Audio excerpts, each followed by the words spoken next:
La teoría del flogisto permaneció durante mucho tiempo. Una de las razones estaba en que los químicos no prestaban atención a las mediciones. Mezclaban sustancias, observaban y describían sus características con gran cuidado, pero no medían. No les preocupaba que estas sustancias ganasen o perdiesen peso, de forma sorprendente durante las transformaciones. Pero luego apareció un hombre que declaró que la medición era lo más importante, que debería constituir la base de todos los experimentos químicos. Este hombre es considerado ahora el padre de la química. Fue el francés Antoine Laurent de Lavoisier. Lavoisier nació en París. Recibió una excelente educación. Se licenció en Derecho. Luego estudió astronomía, historia natural y química. Bien parecido y brillante, se casó con una hermosa e inteligente mujer, con quien llevó una vida muy feliz. Su mujer se interesó personalmente por su tarea y trabajó a su lado. Lavoisier fue admitido a la edad de 25 años en la Académie Royale des Sciences, la más famosa sociedad científica francesa. Poco después, Lavoisier demostró la importancia de medir las cosas con precisión. Colocó un poco de estaño en un recipiente cerrado y lo pesó conjuntamente. Al cabo de un tiempo, el estaño se había transformado en un residuo. Se sabía que el residuo era más pesado que el metal. Sin embargo, cuando Lavoisier pesó el recipiente, descubrió que el conjunto seguía pesando lo mismo.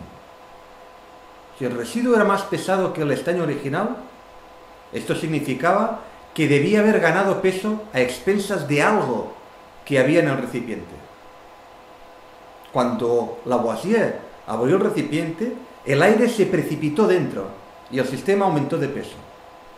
Estos experimentos probaban un punto fundamental que Lavoisier averiguó que era cierto en toda clase de reacciones químicas. La materia puede cambiar de forma, pero el peso total de la materia implicada siempre sigue siendo el mismo. El principio que demostró fue más tarde llamado ley de conservación de la masa. Lavoisier concluyó que el aire estaba formado por dos gases, oxígeno y azoe. Oxígeno deriva de las palabras griegas oxis, ácido, y genoe, generar, es decir, que produce ácido. Azoe deriva de las palabras griegas a, contrario, sin, y zoe, vida. El elemento azoe ha sido sustituido modernamente por nitrógeno, aunque en francés se llama azote. Lavoisier fue capaz de mostrar que aproximadamente una quinta parte del aire corriente era oxígeno y el resto nitrógeno. Presentó una nueva teoría de la combustión.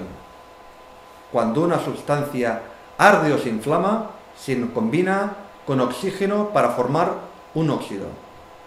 Al quemar carbón de madera, se formaba un óxido de carbono, el dióxido de carbono.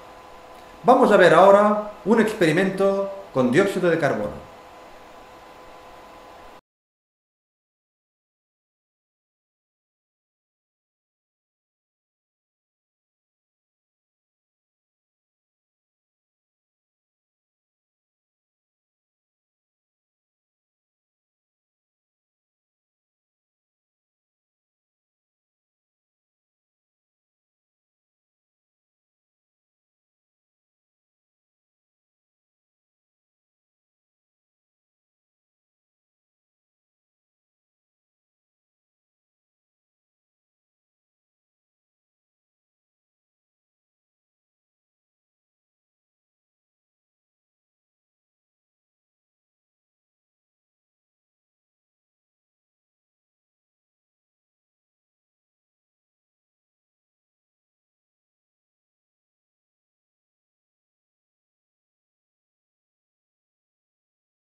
Lavoisier publicó su teoría del oxígeno de la combustión en 1783. En el mismo año se consiguió un gran impulso en el problema con un experimento de Cavendish, el genio inglés que estaba también tratando de probar todo lo contrario. Cavendish, insistiendo en la teoría del flogisto, pensaba que el aire inflamable que había preparado era flogisto. Si lo añadía al aire desflogistizado, razonaba, conseguiría aire flogistizado. Como sabemos ahora, lo que se proponía era quemar hidrógeno en oxígeno y, por tanto, formar nitrógeno. Naturalmente, no consiguió nada de todo esto. Tras quemar su aire inflamable con aire desflogistizado y recoger el vapor producido, averiguó que se condensaba en un líquido claro que demostró ser agua. Cavendish seguía investigando con su aire inflamable. Lavoisier concluyó que este aire inflamable de Cavendish era el gas al que él denominaba hidrógeno, de las voces griegas que significaban formador de agua. El hidrógeno y el oxígeno combinados forman agua. El agua era el óxido del hidrógeno, o sea, su residuo, por decirlo de algún modo. Este antiguo experimento enterró por fin las nociones de los antiguos griegos respecto de los elementos. Demostró que el agua no era un elemento, sino un compuesto de hidrógeno. Y lo que es más, también acabó con la teoría del flogisto, que ya estaba moribunda. Con estas muertes nació la química moderna. Se hacía necesario sustituir el fantasioso lenguaje de los alquimistas. Debía producirse un nuevo arranque de las cosas, y Lavoisier, junto con algunos otros químicos franceses, elaboró un nuevo sistema de nomenclatura química. En 1769, Lavoisier publicó el primer texto moderno de química. Su título fue Traité élémentaire de chimie, Tratado Elemental de Química. En este libro discutió todo el conocimiento sobre química según su nueva teoría de la combustión y empleó su moderna nomenclatura. Pero Lavoisier no vivió para presenciar su impacto mundial. El año 1789, el año de publicación de su tratado, fue también el de la Revolución Francesa. Lavoisier fue condenado a la guillotina y decapitado cuando solamente tenía 50 años.